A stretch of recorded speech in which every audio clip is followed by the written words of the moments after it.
Lately I've been thinking about the older Pokemon games and just how big and comforting those worlds felt. I love taking a stroll around those old paths and towns, playing the same role that I've had decades to grow comfortable in. And as fantastic as going to an old favorite cafe or library table is, I've been yearning to explore new worlds, new roles in the same genre. I want to meet new little guys and see new places, so I thought I'd boot up some less remembered Monster Tamer games and do a bit of sightseeing. There's some really great vibes and friends out there, even in games that are hard to play. One of the oldest Monster Tamers out there is Megami Tensei for the Famicom, and I do say Famicom because this game was never officially translated. It's white knuckles hard, the sort of game a video game nerd could get angry about. Stepping back and just looking at it though, this is some truly impressive stuff. I mean, how many 8-bit games casually drop you into a 3D map? It's grid-based and constrained to reusing many walls and textures, but still, this is a maze of a dungeon, complete with stairs and multi-level puzzles. This is the sort of game you'd need grid paper if you want to play without a guide. It's a little daunting, and the difficulty makes exploring a serious thing. Megami Tensei has a lot of Dungeons and Dragons inspired stats ticking under the surface. The first thing you do when the game starts is put points into stats you know nothing about, and then get steamrolled by your first encounter and die. This is an accurate depiction of both D&D and my first year in college. Of course, after that, you try again and get a little better, which is really how this game is meant to be played. The big flavor of this game, its secret sauce,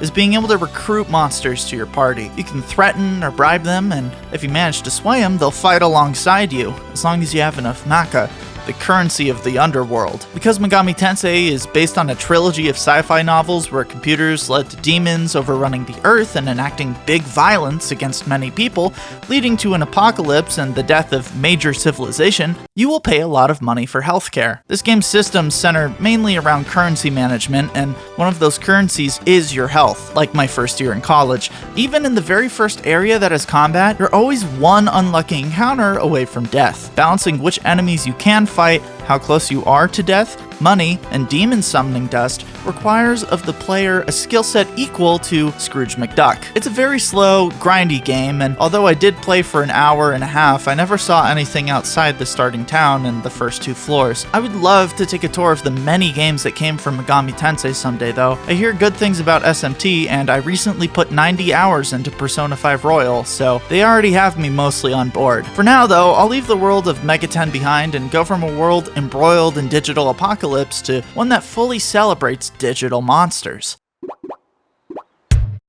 Digimon has got to be one of the coolest fictional worlds out there. It may not be as fantastical as some others, but the idea of a complete digital world, your own Digimon best friend, and coming together with other kids to save everything you love, that just sucks me in. Especially Digimon Tamers, which is why I decided to check out Digimon World 3. The show is deserving of its own video, but Digimon World 3 is such a fun peek into the digital world. Digimon World 3 is a game in which you play as a character playing Digimon Online, an MMORPG based on the franchise Digimon, as in the franchise that exists inside the fictional world of Digimon World 3. I don't know if the game does anything with this fact later, but the game within a game thing perfectly suits Digimon anyway. The game itself, Digimon World 3, has both gorgeous sprite work and models, since it was released when the PS1 was still getting its footing and developers were experimenting with what games on the system had the potential to look like. That blend of older expertise with new tech makes for a truly beautiful game, especially if you want to view it closer to its intended look with a somewhat accurate CRT filter on. The pixels really blend to make a more painterly look that way. The massive cables and computer elements intertwined into the nature fantasy world of Digimon Online makes for some excellent landscapes and towns. The shop interiors are especially great, filled with all sorts of knickknacks and architecture that plays to the camera. I got to see Terriermon taking a little nap. Any game containing a napping Terriermon is perfect. Terriermon is cute enough to make me comprise my morals. He's just that squishable. The Digimon themselves look fantastic both in the overworld and in battle. For the ones I saw during my time in the game, none of the models felt like they were compromising the design of their chosen little dude. The special attacks are all animated with these layered cybernetic aesthetics, which just really elevates the moment. You begin with 3 Digimon partners and are left to raise them as you see fit. I played this game with a guide which suggested getting all 3 of my partners to level 5 before moving on. This guide was really good at making sure I won battles, but it did kind of kill the vibe for me. I just love exploring, so grinding out encounters for hours didn't get me very excited. Each Digimon has a full body's worth of equipable armor slots, which meant the guide wanted me to grind enough money to pay for items for each slot for each mon. Finally, I can realize my dream of putting Calamon in a full suit of armor with a longsword and a Glock. I found myself running in circles in a very pretty field for longer than I would have liked. Turns out beating up random wildlife is the foundation of most JRPGs. Digimon World 3 does have slow progression, which is fine for someone who wants to live with it for a while, but as a tourist, this made things hard. You're expected to fully commit to your partners, so much so that you can't recruit any random Digimon you find. Each one is a side quest to find their DNA before you can add them to your team, and I didn't even encounter so much as an explanation of this in the starting area, since it's a middle of the game mechanic. Collecting monsters doesn't work because Digimon are more people than pet, so the game focuses more on making lasting bonds than making an army. I came to really root for my guys. I'd love to play a game that has a similar vibe to Digimon Tamers, so if you know a game like that, please let me know. One game that I was definitely obsessed with at one point was Fossil Fighters. This was one of those games I got to play on someone else's DS like once, and after that I just couldn't stop thinking about it. As a kid, I only owned its sequel, so I went ahead and journeyed into the origin of Fossil Fighters to see where one of my favorite DS games got its roots. This game's graphics go crazy. Full 3D overworld and battles on a handheld system kind of blew my mind at the time. The towns have a wonderful color blocking, cartoony style to them. They're so inviting. The dinos are actually quite cute too, in the pug sort of way. Very chunky and squished boys. Same for the humans,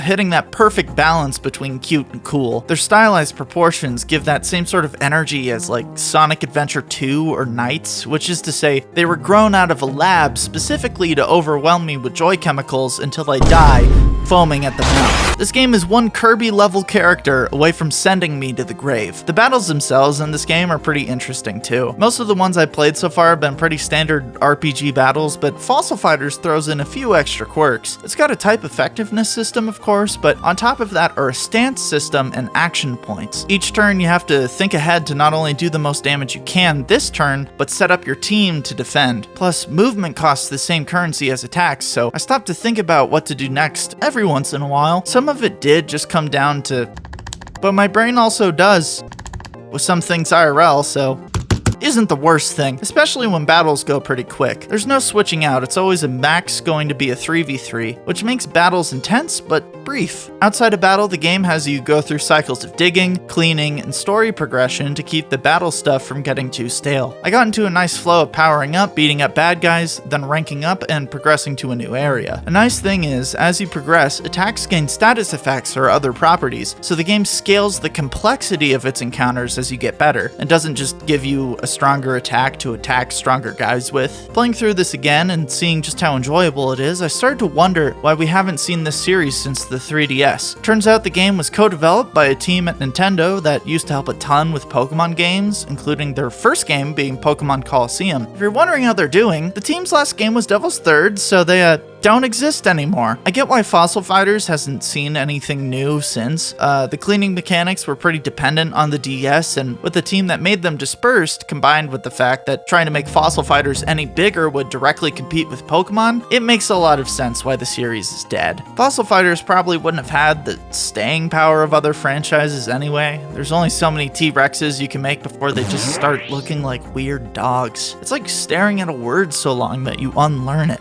Still, Fossil Fighters has some great places, some great creatures, and some choice vibes. It's too bad that dinosaurs are real, and also dead. Around the time Fossil Fighters died, something else came to life. Something with Trash Cat. Yokai Watch for the 3DS and home console in Japan. I really love Yokai Watch. I got super into it when it was being localized to the United States. Its popularity in Japan was on another level though. Anime, arcade games, movies, and a dragon's horde of Trash Cat merch. Yokai Watch takes all of the old myths of Japan and turns them into silly and pun-filled mascots. Think like cryptids, but thousands of years older. The game does its best to translate that into English, but Japanese puns are like notoriously hard to translate, and without the proper cultural context, a lot of the little joys of the yokai get lost. I know just enough English and Japanese to know that whoever localized Yokai Watch should be celebrated as an international hero. The game's organized into nugget-shaped story chapters that start silly, but eventually build into something a little more grand. The chapter structure is quite nice. Getting definitive closure on sections of the game is underrated. People like big milestones to feel accomplished about. Usually I'll play a game for 2 hours tops, but I spent a couple nights chipping away at it, making new buddies and just exploring the town. The game is just so beautiful in a sensory way. It has all the visual polish of any anime background painting, and the soundtrack is so dang bloopy.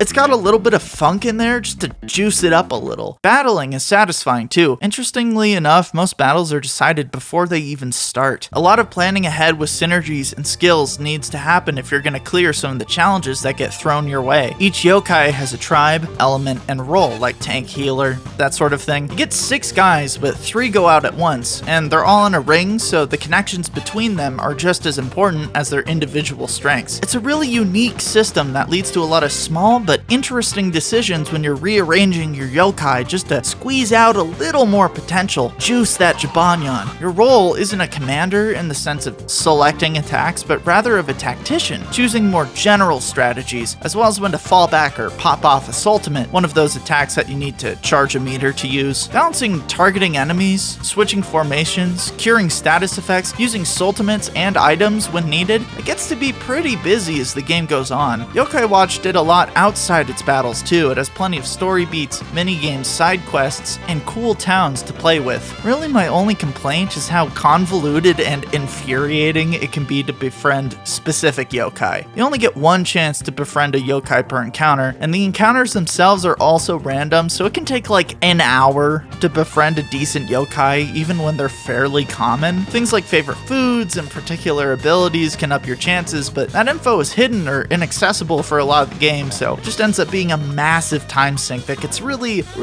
boring. Grinding isn't an inherently bad thing, but making you grind this much to engage with the core mechanics of the game is frustrating. If I wanted to be grinding, I would be at the club, which is a real place I have been many times. When I lay down that Jibanyan trivia, the crowd goes wild. It's a real shame Yokai Watch is relegated to spin-offs and brand collabs these days and is pretty much completely dead in the USA and Europe. I'm sure the oversaturation of it in Japan and the massive time gap between Japan and other regional releases played a role in that, but also Yokai Watch 3 released 10 days after Pokemon Go in Japan, and then it took them another 3 years to release it in the USA. That's like dropping your 4th Alvin and the Chipmunks movie on the same day as a new Star Wars, which is a real thing that has also happened. Despite Level 5's best efforts and dreams, babies aren't going to imprint on Jibanyan, no matter how many times they do the Gero Gero Po dance. I still really love Jibanyan and Yokai Watch though. It's just such a fun world to play in, which I know a lot of it is like suburban Japan, but to me, any place with reliable public transit might as well be fantasy. The robot ghost cat fighting a giant demon helps too, I guess. Who up wobbling they dogs?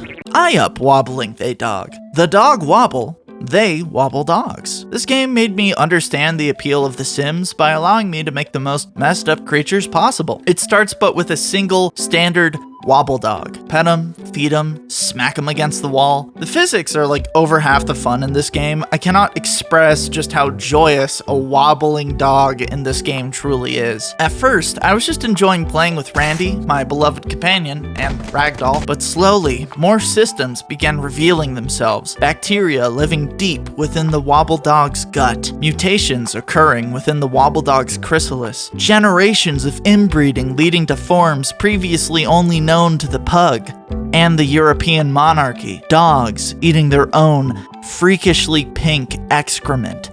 Wobbledogs. This game is a box you poke, and every time you do, something new happens. It's got its own little loops, mostly driven by the life cycles of the dogs themselves. Randy died and his siblings ate his body. This unlocked an in-game achievement called Tragedy that allowed the Wobbledogs to watch television so they could forget. But they never will. Every moment in this game is comedy, mostly physical, but also just from the little ecosystem you get to build interacting with itself. There are so many delightful little surprises just stuffed into every corner of the game. And it's really cute, too. There's so much I haven't seen, and that's the best part. Boundless fun, free of combat, simply asking you to exist, nourish, and care, just for the sake of it. Y'all ever hear about Cassette Beasts?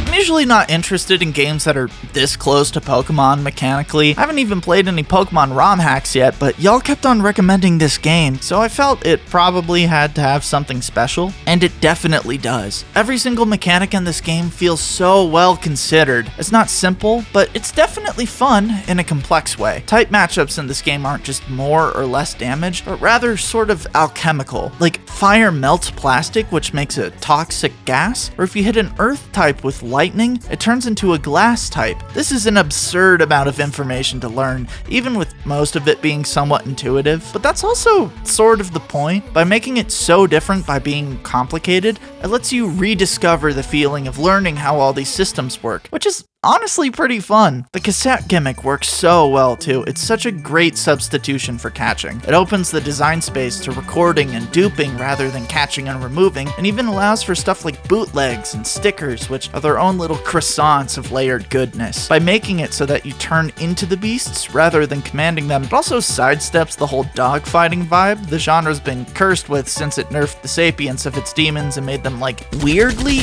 into violence. The combat is good, but the story is what really grabbed me. You wake up an amnesiac on a beach, which is definitely a trope, but everything that came after really grabbed my curiosity. Finding out you're on an island between time, everyone arrived the same way you did, gets the gears turning. After exploring a little, you find a train station in the middle of a forest, which is a red flag, and inside is an eldritch horror that breaks the art style of the game and gives you forbidden knowledge. That's like just the beginning of the game? You thought this would be all silly fun champion battle time? How about fighting a cult that is made up of other survivors who worship the archangels that only exist in the most obscure corners of the island, and then finding out your best friend has a past with them? It's cool how strange the events of the game appear to the other characters in game, even if they do sometimes have some that just happened dialogue, which is just not really a joke or clever at this point. At its best though, you do see other people trying to cope with forces beyond their control that have near complete control over their circumstances. That's a cool emotional core for this game to have. It's really refreshing. The equivalent of a gym challenge in this game is training yourself to understand this new world well enough that you can protect other people. The art, music, and monster designs mesh in such a pleasant way, and then an archangel shows up and breaks all of it. It's perfectly unsettling, and still has the design space for Magicrab, who won my heart the exact millisecond they entered my life. This game has such a